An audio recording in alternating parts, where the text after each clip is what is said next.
찬양해. 모든 사람 와서 주를 찬양해. 시작. 그러므로 이제 그리스도 예수 안에 있는 자에게는 결코 정죄함이 없나니 이는 그리스도 예수 안에 있는 생명의 성령의 법이 죄와 사망의 법에서 너를 해방하였음이라. 아멘. 오늘 이 말씀을 주제로 구원받은 생명, 이러한 제목으로 함께 은혜를 나누기를 원합니다. 우리는 신앙생활하면서 예수 그리스도를 영접하는 순간에 구원받은 줄로 믿습니다. 요한복음 1장 12절에 보면은 영접하는 자, 곧 그들에게는 하나님의 자녀가 되는 권세를 주셨으니, 과거형입니다. 이미 하나님의 자녀가 된 것입니다. 근데 어떤 분들은 교회를 10년, 20년 다녔는데도 항상 구원을 달라고 해요. 구원 받을 준비가 되어 있는데 왜 구원을 안 주십니까? 이렇게 이야기합니다. 그거는 뭐를 모르거나 크게 잘못된 것입니다. 아이가 태어났으면 태어나는 순간에 그 아이는 사람이라는 이름으로 생명을 갖고 태어난 거예요. 근데 그 아이가 나 사람 아니에요, 나 안 태어났는데요, 이런다면 그 얼마나 우스운 얘기입니까? 태어난 생명, 죽을 때까지 그 사람의 생명을 갖고 사는 것처럼 우리가 주님을 영접하는 순간에 이미 구원을 받은 생명, 영적인 생명을 갖고 살아가는 것입니다. 중요한 것은 우리가 살아가는 과정에서 혼선이 온다는 거예요. 그 혼선이 오는 것을 오늘 말씀을 통해서 정확하게 정리를 해드리려고 합니다. 왜? 우리 어르신들이 언제 천국 가실지 모르기 때문에, 또 천국 가실 분인데 나 천국 못 가요, 준비가 안 됐어요, 또 이러고 있으면 얼마나 우스꽝스러운 일입니까? 그래서 우리가 믿음으로 구원을 받고 이 땅에서 살아가는 우리의 모습이 어떠해야 하는가를 오늘 우리 말씀을 중심으로 해서 한두 가지를 이렇게 정리를 해보도록 하겠습니다. 자, 이 구원받은 생명, 가장 중요한 단어가 두 가지가 있어요. 그거는 무엇인지 압니까? 믿음과 행함이라고 하는 단어예요. 우리 어르신들이 신앙생활을 하고 오랫동안 교회를 다니면서 느끼는 한 가지 고민이 있을 거예요. 내가 믿음이 있나? 내가 왜 이런 믿음밖에 안 되나? 내 행실은 왜 이 모양이야? 창피해서 못 다니겠네. 또 교회에 다니면서 많은 사람을 만나보면 수근수근하는 이야기를 듣는데, 들어보면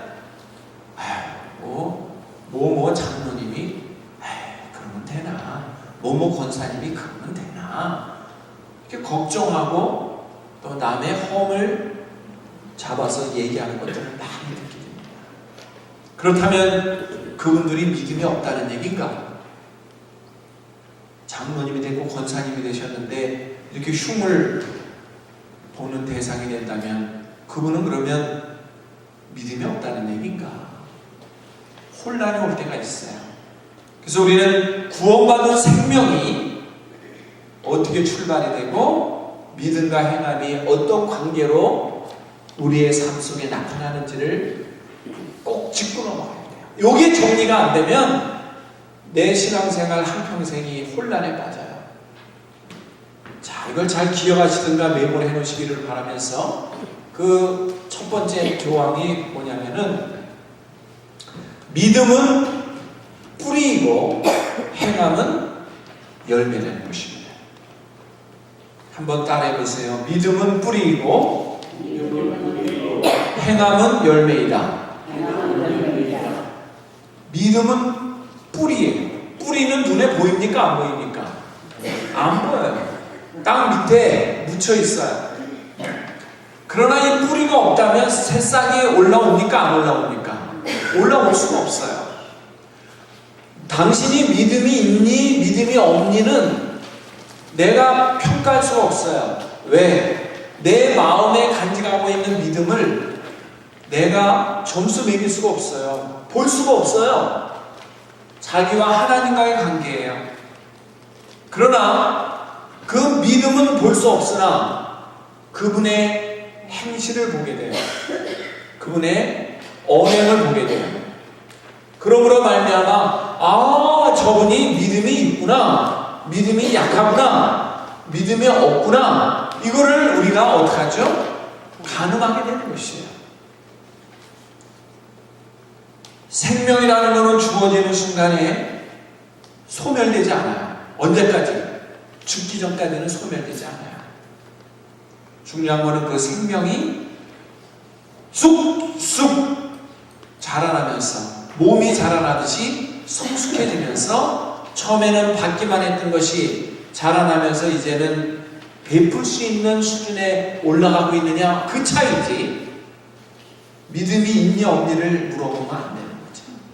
왜? 믿음이 어린 자는 여전히 받기만을 원하겠죠. 그러나 믿음이 성숙한 자는 베푸는 것을 즐거워하고 있죠. 어린아이와 부모님과의 모습을 비교해보면 나타나요. 그래서 이 믿음은 뿌리요, 행함은 열매다. 그 행함으로 구원받는 것은 아니에요. 성경은 분명히 말합니다.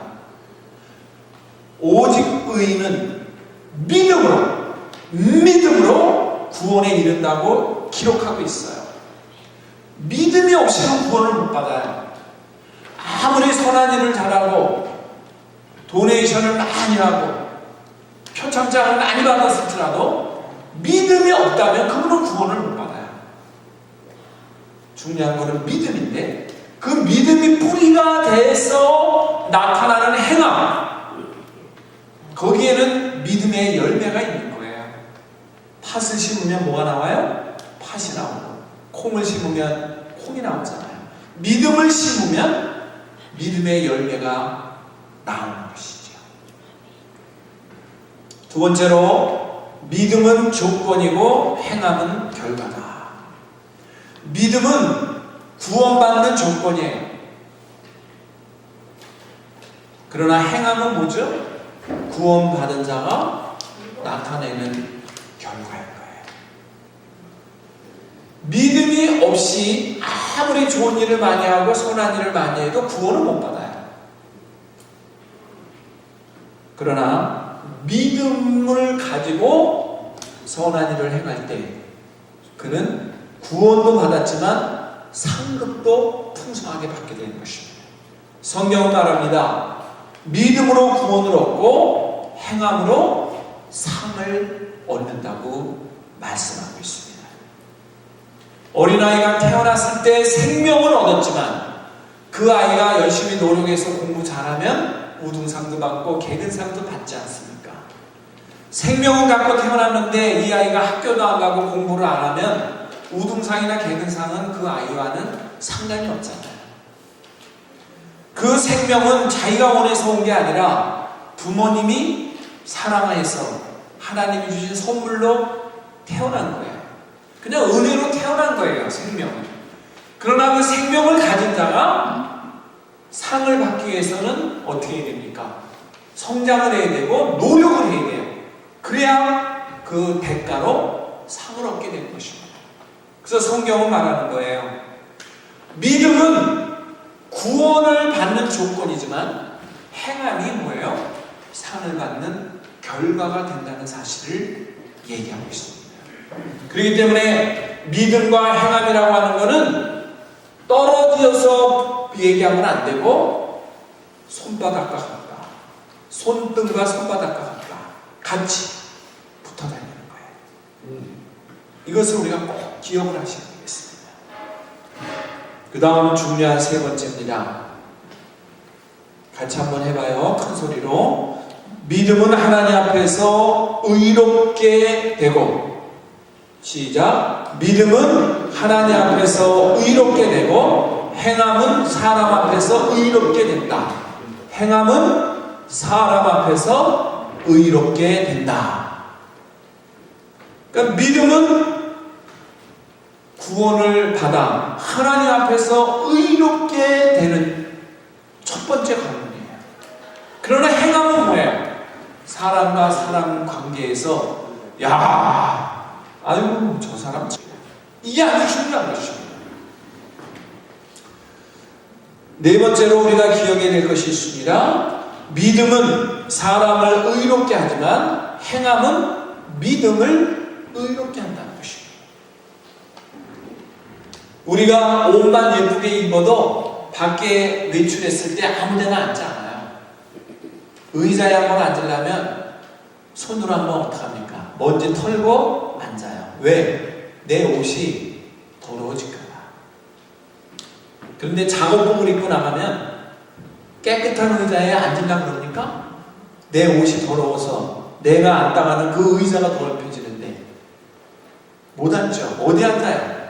작업복 입고 나왔을 때는 잔디밭에 벌떡 앉고 세멘트 길바닥 인도에 벌떡 앉고 맨 흙에 벌떡 앉고 그렇게 하잖아요.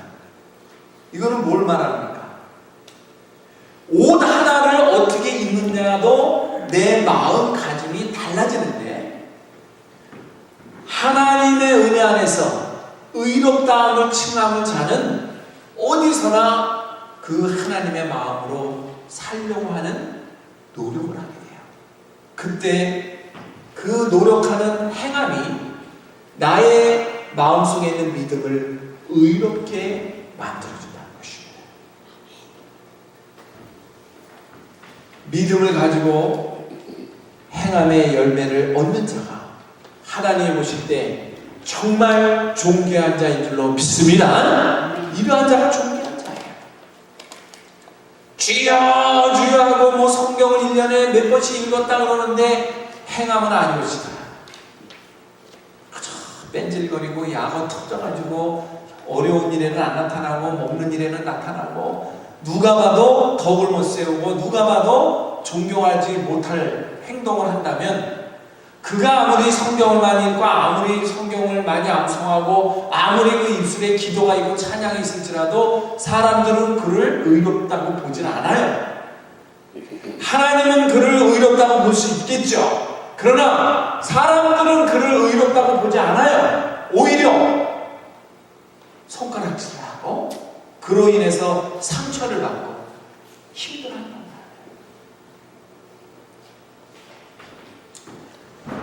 중국의 한 마을에 농사 짓는 두 가정이 있었대요. 근데 이 A라고 하는 이 가정은 굉장히 부지런해서 새벽 일찍 논에 물을 대고 그 물줄기를 통해서 농사를 짓는 일에 부지런하다는 거예요. 근데 이 B라고 하는 집은 너무 게을러가지고 새벽같이 일어나서 일을 안 하는 겁니다. 그런데 공교롭게도 이 부지런한 분의 그 논을 일구는 저수지는 산등성이 위에 있고 게을러 터진 농사꾼의 논은 그 밑에 붙어 있었던 거죠. 새벽에 부지런한 농부가 열심히 물을 대가지고 자기 논에 물을 대놓고 집에 가서 한숨 쉬었다가 아침에 나오면 물이 하나도 없는 거예요. 그 물이 다 어디로 가 있어요? 그 아래 논에 가득히 차여 있는 거예요. 그 물이. 이상하다. 내가 물을 다 채웠는데 이게 왜 저리로 가 있지? 그러고는 그 다음날 또 한 번 새벽같이 일어나서 물을 또 다 대놓고 잠깐 눈을 붙이고 나왔더니 또 물이 다 어디로 가 있어요? 그 아래 논에 속이 또 쌓여있는 거예요. 그 순간에 무릎을 치고 알았어요. 아, 저분이 우리 물을 터가지고 빼가는구나. 물을 도둑질을 해가는구나. 이거를 깨달은 겁니다. 그래가지고 막 속이 끓고 화가 나요. 속이 끓고 화가 나요. 왜? 그 옆집 사람은 아무것도 안 하고 물 받아놓은 거를 말이죠. 물고만 타가지고 지네 돈으로 다 받아오니까 아무것도 안 하고 물은 항상 넘치게 있는 거예요. 남이 갖다 놓은 거를 수고도 안 하고 자기가 맨날 뺏어오는 거죠. 그래서 도둑 맞은 농부가 화가 나가지고 해코지를 하려고 그러다가 스승님을 찾아갔습니다. 스승님! 죽으라고 새벽에 물을 갖다가 대면은 아침에 이렇게 도둑질을 해가는 안 좋은 이웃이 있는데 어떻게 하면 좋습니까? 이거를 혼을 내야 됩니까? 경찰서에 신고를 해야 됩니까? 어떻게 해야 됩니까? 그랬더니 그 스승님이 하는 말, 내일 새벽에는 그 밑에 물을 먼저 갖다가 대주라고. 그리고 그 다음에 당신 논에다가 물을 대도록 한번 해보시오. 이해가 안 가지만 스승님이 하라는 대로 그 다음날은 새벽같이 나가서 먼저 아래 논에다가 물을 대주고 위에 논에다가 물을 댔어요. 자기 논에다가. 그리고 집에 가서 한숨 쉬었다 나와보니까 그대로 있죠. 도둑질 해갈 이유가 없잖아요. 자기 논에 물이 있는데 물을 왜 도둑질 하겠어요? 스승이 무릎을 치면서 하는 말, 베풀 줄 알면 넘치기 마련, 나만 알면 뺏기기 마련, 이렇게 가르쳐줍니다. 아니나 다를까 그 다음날 이웃집 주인이 와서 사과를 하는 겁니다. 죄송합니다. 나는 수고도 안 하고 물을 빼돌렸는데 이제 우리 논에까지 물을 채워주시니 더 이상 할 말이 없네요. 그러면서 사과를 하고 화목하게 지내는 열매를 거뒀다는 것입니다. 그렇습니다. 우리가 믿음이라는 것은 뭡니까? 내가 구원받는 거예요. 내가 믿었는데 내 남편이 구원받는 거 아니에요. 내가 믿음을 가졌는데 내 아들이 구원받는 거 아니에요. 그 아들은 자기가 믿어야 구원받고 내 남편은 자기가 믿어야 구원받는 거예요. 믿음은 하나님과 나와 1대1 관계예요. 그러나 행함은 뭐죠? 행함이라는 것은 나와 이웃과의 관계로 나타나는 것입니다. 믿음의 뿌리를 갖고 있는 자는 이웃을 행함으로 섬길 수 있어야 된다는 것입니다. 그것이 바로 뭐예요? 농사 짓는 두 사람의 비유를 통해서 우리가 볼 수가 있습니다. 왜 예수님이 오리를 가자고 하든 심리를 가자고 하고 왼뺨을 때리고든 오른뺨까지 내밀라고 그럴까요? 바보기 때문에 그렇습니까? 그게 아니에요. 아래 논에 물을 먼저 채워주고 위에 논에 내 물을 채우면 서로가 화평하고 서로가 감사한데 하자는 것만 하면 거기까지만 하고 끝이야. 그 이상은 아무 후회가 없다는 것입니다. 구원받은 이 생명이라고 하는 것은 그렇기 때문에 중요한 것입니다. 그런데 구원받은 생명을 갖고 살아가는 우리들에게 몇 가지 해결해야 될 것들이 있어요. 한 번에 행함의 열매가 나타나는 것이 아니에요. 그 내용을 오늘 본문에서는 뭐라고 이야기하는가? 로마서 8장에 있는 내용을 한번 보시기 바랍니다. 먼저 1절 보세요. 그러므로 이제 그리스도 예수 안에 있는 자에게는 결코 정죄함이 없나니 2절 다같이 시작. 이는 그리스도 예수 안에 있는 생명의 성령의 법인 죄와 사망의 법에서 너를 해방하였습니다. 아멘. 이 내용을 잘 보셔야 돼요. 그리스도 예수 안에 있는 생명, 이게 무슨 생명이죠? 구원받은 생명, 생명의 성령의 법인, 구원받은 생명은 성령의 다스림을 받아야 돼요. 성령의 이끌림을 받지 않으면 그 구원받은 생명은 뭐가 되는 거나 똑같아요. 부모님의 슬하에 태어난 자식이 부모 말 안 듣고 지멋대로 방탕한 거나 똑같은 거예요. 정말로 구원받은 생명은 성령의 인도와 성령의 가르침을 따라 순종할 수 있는 모습이 있어야 돼요. 그렇기 때문에 생명의 성령의 법이 죄와 사망의 법에서 너를 어떻게 했다? 해방하였습니다. 자, 이 내용이 꽤 어렵지만 쉽게 한번 도표로 살펴보기 원해요. 구원이라고 하는 중요한 선물은 지금 로마서 12장 1절과 2절에 있는 내용과 더불어서 누가복음 19장 10절에 있는 내용을 통해서 잘 우리는 배워야 돼요. 누가복음 19장 10절은 무슨 내용입니까?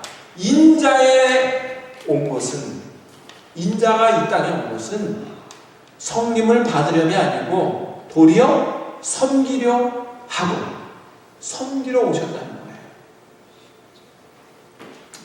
우리가 살아갈 때 제일 먼저 나타나는 게 뭐냐? 마음의 법이라는 게 있어요.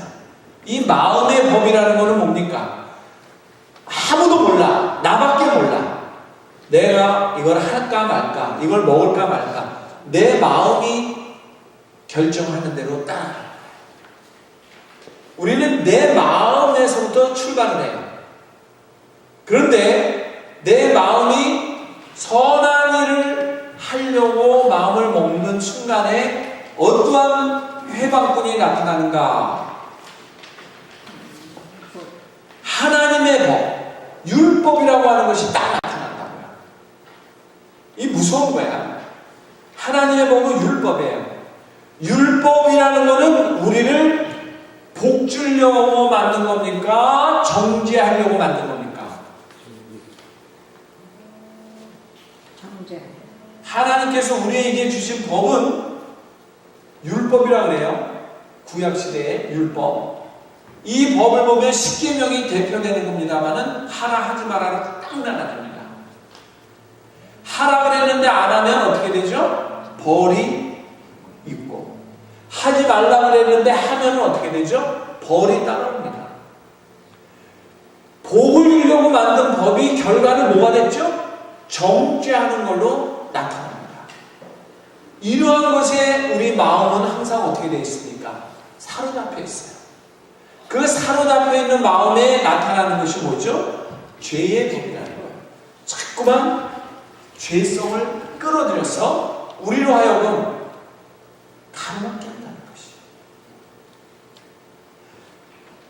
마음의 법, 하나님의 법, 죄의 법, 이런 것들이 우리의 올무가 된다면 이 법을 더 능가할 수 있는 법으로, 더 확실하고 아름다운 법으로 이러한 법들을 어떻게 해야 돼요? 이겨나갈 수 있습니다. 그 법이 바로 뭐죠? 지금 2절에서 말하고 있는 생명의 성령의 법이라는 말씀으로 하고 있는 것입니다. 바로 우리의 생명을 위해서 법은 만들어지는 거예요. 한국에 있는 율법전서가, 미국에 있는 모든 법이, 전 세계 국가가 만들어 놓은 모든 법들이 뭐를 위해서 만든 거예요? 한 인간의 생명을 존엄하게 잘 지키기 위해서, 그 생명을 존중하기 위해서 만들어 놓은 게 법이에요. 생명을 파괴하고 이러기 위해서 법을 만든 게 아니에요. 왜 경찰들이 허구한 도둑놈 잡고 강도를 잡고 살인마를 잡아들입니까? 법을 어겼기 때문에. 그들을 잡아가는 거 아니에요? 한 인간의 생명을 존엄하게 하기 위해서 법은 존재하는 거예요. 근데 문제는 그 법이 생명을 오히려 억누른다면 그 법은 없는 것만도 못해요. 우리말 속담에 착하게 사는 아이를 보고 뭐라고 얘기하죠? 야, 너는 법 없이도 살겠다. 그런 얘기합니다. 그러면 이것도 거꾸로 우리 어르신들에게 법을 몰라도 하시네요. 이렇게 얘기할 수 있습니다. 우리 어르신들이 법조항을 몇 개나 아세요? 미국의 법조항을, 한국에 있는 법조항을 몇 개나 아세요? 아는 게 많아요? 모르는 게 많아요? 법하면 벌써 머리 아파요. 시험 중에 제일 어려운 시험이 사법시험이야. 그래서 아주 법이라는 거는 머리가 아파, 복잡해지는 게 법이에요. 그런데 우리 어르신들 가만히 보면 법을 아는 것 같지는 않은데 잘 살아. 법을 어기지 않고 잘 살아. 법을 어겼다면 오늘 여기 못 오죠. 어딘가 잡혀가서 조사를 받아야 될 거예요. 이게 어떻게 된 거예요? 법 없이도 살 수 있으나 법이 있지만 법을 몰라도 잘 사는 게 바로 뭡니까? 바로 생명의 성령의 법이에요. 성령의 이끌림으로 살면 법이 있든 없든 나는 그 위에 존재하는 삶을 살기 때문에 그 법이 나를 어떻게 해요? 구속할 수가 없어요.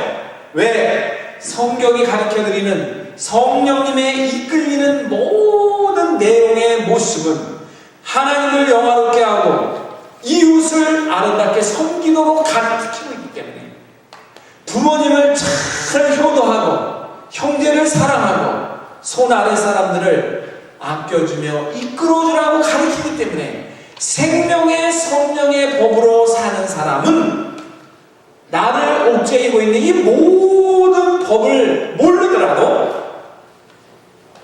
늘 행복하고 자유를 갖고 살 수 있는 특권이 주어진 줄로 믿습니다. 오늘 이 자리에 와 있는 것은 우리 어르신들이 똑똑해서 와 있는 게 아니라 하나님의 은혜로 성령의 이끌림으로 오셔서 예배를 드리는 줄로 믿습니다. 그렇기 때문에 꼭 우리는 기억해야 될 것이 뭡니까? 생명이 귀하기 때문에 성령님을 통해서 그 생명을 보존하도록 인도하시는 것, 이것을 생명의 성령의 법이라고 해요.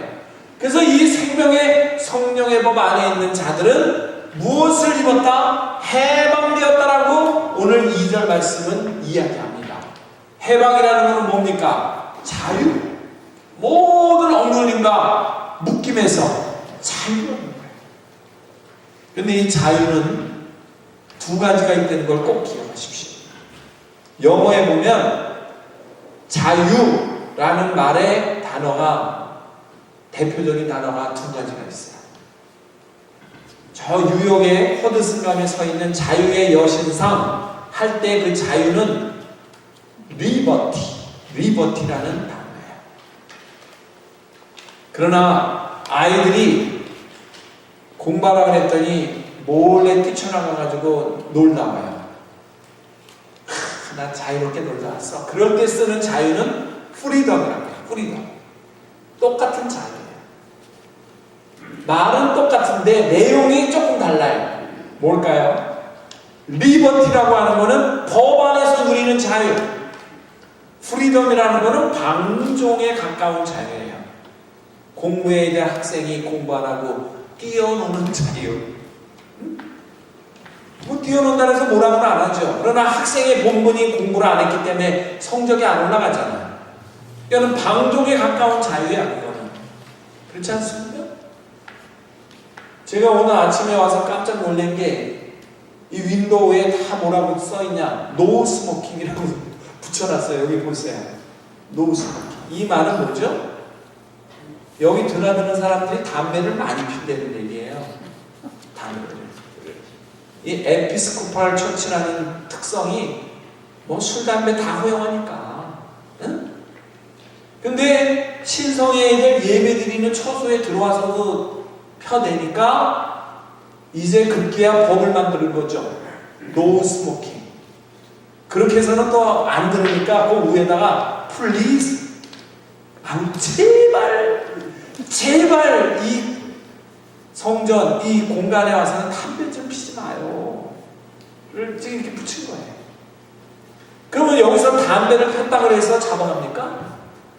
아니, 나이가 21살이 더 돼가지고 성인 된 분이 여기 와서 담배 핀다고 잡아가요? 법적으로 잡아갈 이유가 없어요.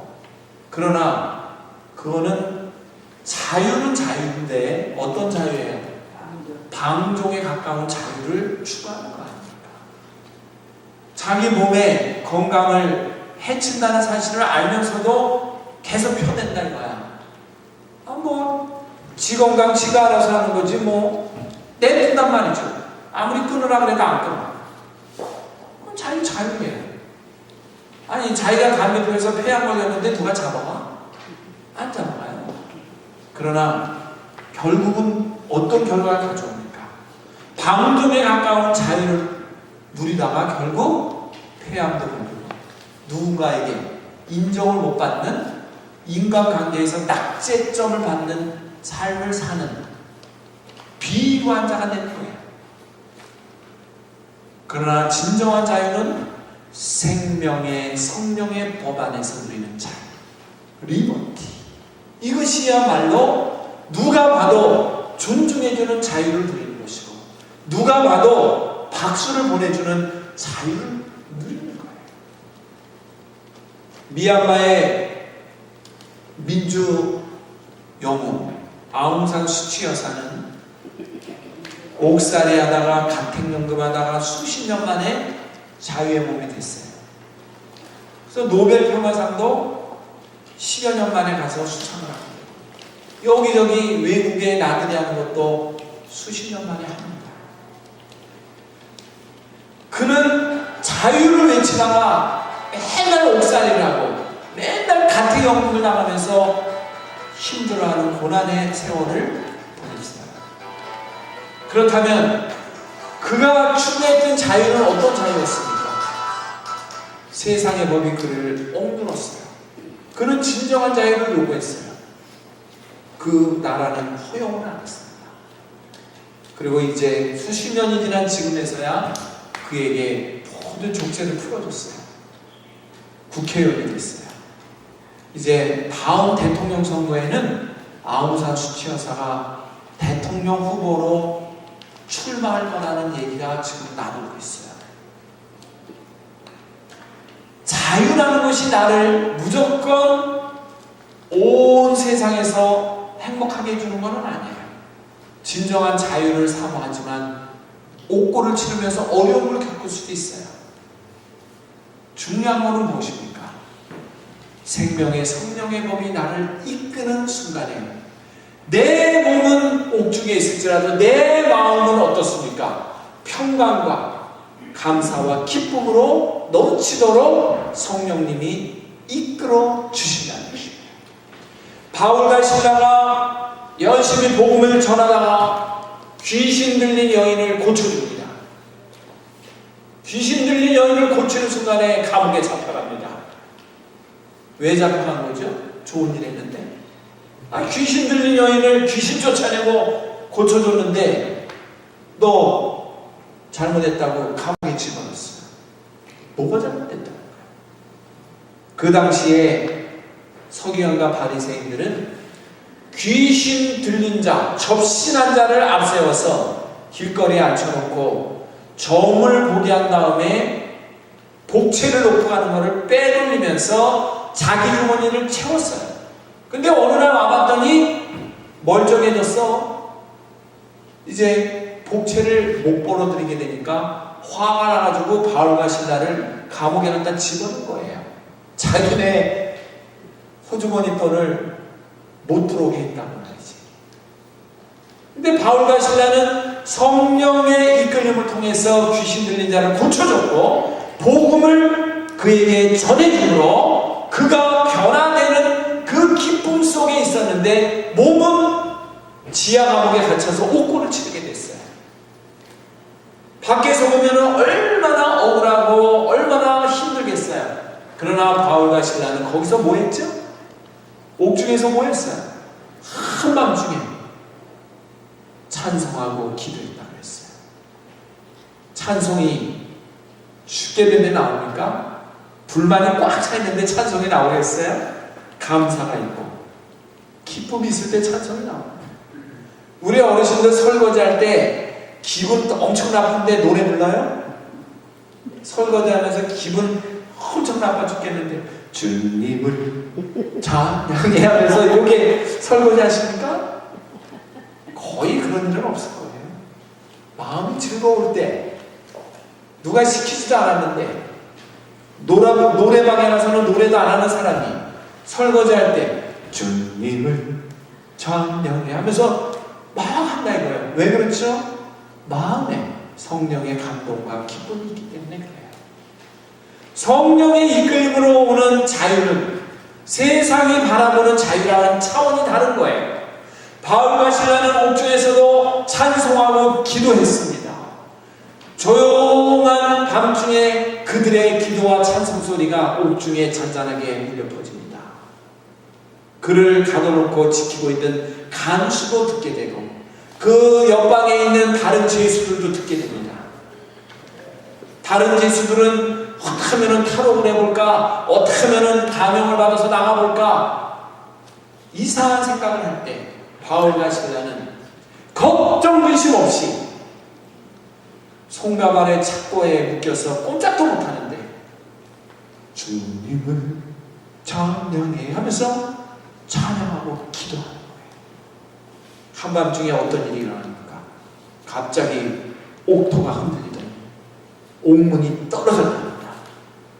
손에 발에 묶여있던 쇠사슬이 끊어져 나갑니다. 모든 죄수들이 살았다 하고 다 도망갑니다. 간수는 그거를 어떻게 할 줄 몰라가지고 두려워가지고 완전히 죽었다. 간수가 죄수들을 못 지키면은 사형이죠. 처형이죠. 자기 임무를 수행 못했으니까. 이거 어떻게 큰일 났네 난리 났네 이러는데 바울과 실라는 도망가지 않았습니다. 오히려 간수를 향해서 주 예수를 믿으라. 그리하면 너와 내 집이 구원을 얻으리라. 그 힘들어하고 고통 중에 있는 죄수, 어떻게 할지 모르는 그 간수에게 복음을 전해요. 성령님이 하시는 일은 우리 인간이 생각하는 것을 초월합니다. 인간이 행하는 것 이상을 계획하고 있습니다. 우리 생각 속에, 우리 머릿속에 가둬놓고 하나님의 권능과 권세를 제한하지 마십시오. 판대하게 성령 안에서 살면 하나님은 우리에게 놀라운 기적을 동반해서 역사를 일으키는 것입니다. 리빙스턴이라는 아프리카 선교사가요, 선교에 헌신하고는 정글을 가서 원주민을 선교하기 위해서 갔는데 사자를 만난 거예요. 사자가 하면서 갈기를 흩날리면서 앞에 딱 써있는데 이 리빙스턴 선교사 발이 안 떨어져. 우리 어르신들 왜 너무 놀래버리면 발이 안 떨어지죠? 꿈꾸다가 호랑이 쫓아올 때 잘 뛰어가요? 못 뛰어가요? 응? 아니 평생 꿈꿀 때 호랑이 따라오는 꿈 안 꿨어요?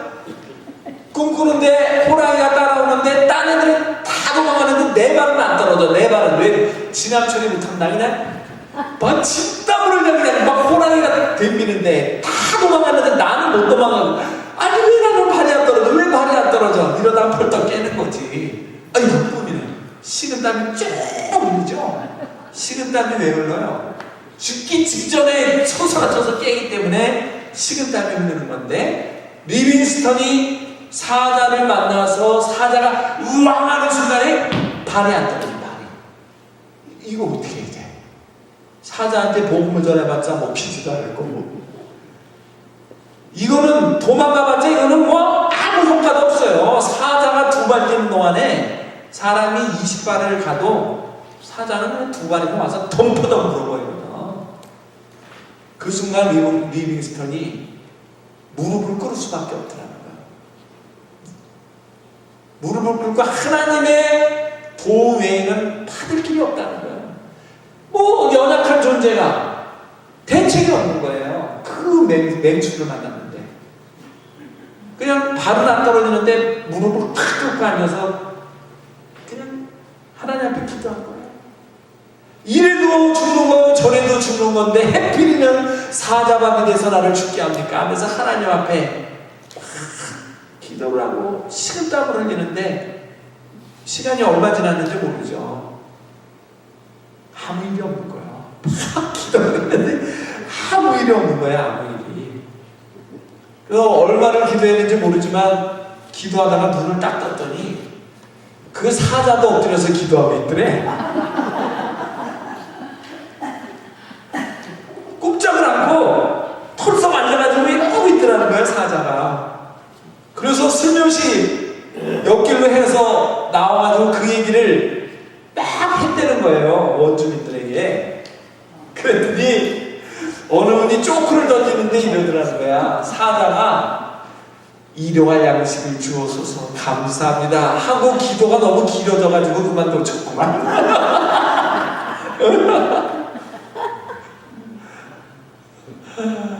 리빙스턴이 사자가 기도하는 바람에 살아가지고 나왔다는 간증을 하는 거예요. 이거 싫어하니까 그의 회고록에 나오는데 하나님의 이끌림을 받고 생명의 성령의 법으로 사는 자에게는 이런 놀라운 기적이 일어나는 거예요. 이런 놀라운 기적이 일어나요. 우리 어르신들 토끼와 거북이 경주하는 거 알죠? 예? 토끼와 거북이가 경주했는데 누가 이겼어요? 거북이가 이겼죠. 토끼가 자는 바람에. 그런데 토끼와 거북이 제2라운드 경기가 또 있습니다. 토끼가요 거북이한테 재도전장을 냈습니다. 내가 그때는 그만 실수해서 졌다. 다시 한번 하자. 다시 한번 하자. 그리고 거북이가 받아주겠어요? 안 받아주겠어요? 지는 거 뻔한데 받아주겠어요? 안 받아주겠어요? 안 받아주는 게 사람의 생각이야. 근데 거북이는 좋아! 다시! 받아줬어요. 리턴 매치! 그러면 독수리 된다. 토끼는 지금 자기가 먼저 뛰어가다가 잠잤던 게 아킬레스건 치명적인 약점이었기 때문에 잠만 안 자면 이기는 거야. 처음에는 잠자다가 방심하고 안 따라오니까 한숨 자고 가려고 하다가 지나가가지고 졌는데 이번에는 잠만 안 자면 이기는 거 아니에요? 그래가지고 이제 제 경기를 받아주니까 저 거북이 저 바보 멍청이 봐라 내가 잘 줄 알아 이번엔 나 안 자 이놈아. 왜? 잠 안 오는 약까지 먹었거든. 잠 안 오는 약까지 먹고 제 경기에 출전하니까 나는 이제 졸려도 잠이 안 와. 너는 하나마나 지는 건데 네가 게임을 하자 그랬으니까 좋아. 이번에 내가 당당하게 이기고 깃발을 들고 네 코를 납작하게 이기겠다. 이러고는 막 동네 친척 다 불러다 놓고 장구 깽가리를 치면서 이제 경기에 나가는 거예요. 경기에 딱 나가가지고 심판이 거북이와 토끼를 세워놓고 준비! 땅! 했습니다. 뭐 토끼는 뭐 썩살같이 뛰어가는데 거북이는 지금 뭐 지금 보이지도 않아. 토끼는 벌써 간 게 보이지도 않는데 지금 거북이는 요만큼도 못 가고 가고 있어요. 거북이는 10분의 1도 안 갔어. 지금 꼬리 지점에 10분의 1도 안 갔는데 토끼는 벌써 꼬리 해가지고 깃발을 들고 장구 치고 북치고 난리가 났어. 이제 이겼으니까. 그리고 거북이는 죽부림을 당해서 그 뒤에 몇 시간이 걸려가지고 이제 꼬리 지점에 들어갔어요. 언제처럼? 지난번 게임처럼 똑같이 그 속도로 들어갔고 토끼는 잠을 안 자고 갔기 때문에 휙 들어갔어요.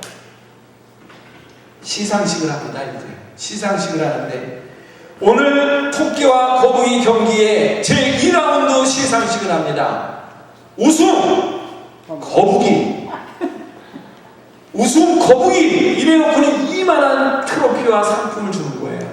그랬더니 토끼가 아니 여기 있는 이 많은 친척들이 다 봤는데 내가 먼저 들어왔는데 왜 나를 우승으로 인정 안 합니까? 하고 막 항의를 했더니 심판하는 말 너는 약물 복용을 했기 때문에 탈락이야. 법을 어겼어.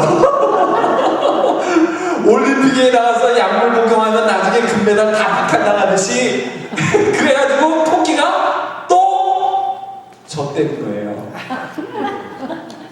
왜 제가 이 얘기를 합니까? 법을 어기면 사람이 볼 때 아무리 화려하고 상을 받고 우승을 한 것 같지만 하나님은 No! No thank you. 나는 널 인정하지 않아. 아무리 세상에서 환호를 받고 세상에서 부귀영화를 누려오고 세상에서 아무리 표창장을 많이 받았어도 법을 어겼다면 No, 나는 널 몰라. 거북이처럼 묵묵하게 법을 지키고 자기 일에 최선을 다하는 자를 하나님은 상 주시기를 바랍니다. 그렇다면 오늘 말씀의 결론은요, 구원이라는 것은 신분상의 구원이 있고 실제상의 구원이 있습니다. 내가 믿음으로 구원받았다는 것은 신분상으로 하나님의 자녀가 됐다는 첫 번째 구원, 생명을 얻은 것에 불과한 거예요. 그렇다면 중요한 것은 실제상의 구원. 내 인생 노정기 80년, 90년 살아가면서 어떻게 살았느냐를 물었을 때 하나님께서 부지런하고 착한 종아, 내가 잘하였구나 인정해주는 그 행함의 모습이 현실적인 구원을 이뤄가는 것이라고 말씀하는 것입니다. 어떤 이들은 내가 믿음으로 구원받았기 때문에 끝! 그건 안 돼요. 믿음으로 구원받았기 때문에 삶 속에서 열매를 맺어가야 되는 것입니다. 구원의 씨를 뿌렸으니 구원의 열매를 맺는 삶을 살아야 되는 것입니다. 오늘 말씀의 결론입니다. 내 밑에 두 줄을 같이 읽어봐요. 시작. 종교는 사람이 찾아가는 것이지만 복음은 하나님이 찾아오는 것입니다. 내가 가방 들고 예배당에 갑니다. 내가 쇼핑하러 갑니다. 다 뭐예요? 내가 찾아가자. 어딘가 찾아가요. 그러나 복음은 내가 찾아가는 것이 아니라 하나님이 찾아오시는 거예요. 나에게 오시는 거예요. 내가 그걸 받아들이는 거예요. 그리고 받아들인 씨앗을 열매로 만들어가게 돼요. 그것이 첫 번째 구원, 예수를 구주로 영접함으로 구원의 생명을 얻은 자가 실제상의 구원, 삶 속에 구원의 즐거움을 누리는 풍요를 누리는 결과를 가져온다는 것입니다. 이 두 가지가 엇갈릴 때 사람으로 태어난 아이가 개구실을 한다면 그거는 사람이 아니야. 하나님의 자녀가 된 자가 하나님의 백성으로 살아야 되는데 개만도 못하게 산다 그러면 그건 하나님의 자녀가 아니에요. 하나님의 자녀는 하나님의 자녀답게 사는 것이 이 땅에서 행함의 열매, 영적인 열매를 맺는 복된 삶을 누리는 것인 줄로 믿습니다. 그래서 우리 어르신들이 나의 갈 길 당하도록 주님과 동행하며 주님이 주신 그 구원의 선물을 받고 행함으로 열매를 맺으며 모든 이들에게 그리스도의 향기가 되고 그리스도의 편지가 되어서 하나님의 영광된 삶을 내 삶 속에 드러내는 축복의 삶을 사는 주인공이 되시기를 이 시간 주님의 이름으로 간절히 축원합니다. 축원합니다. 기도합시다.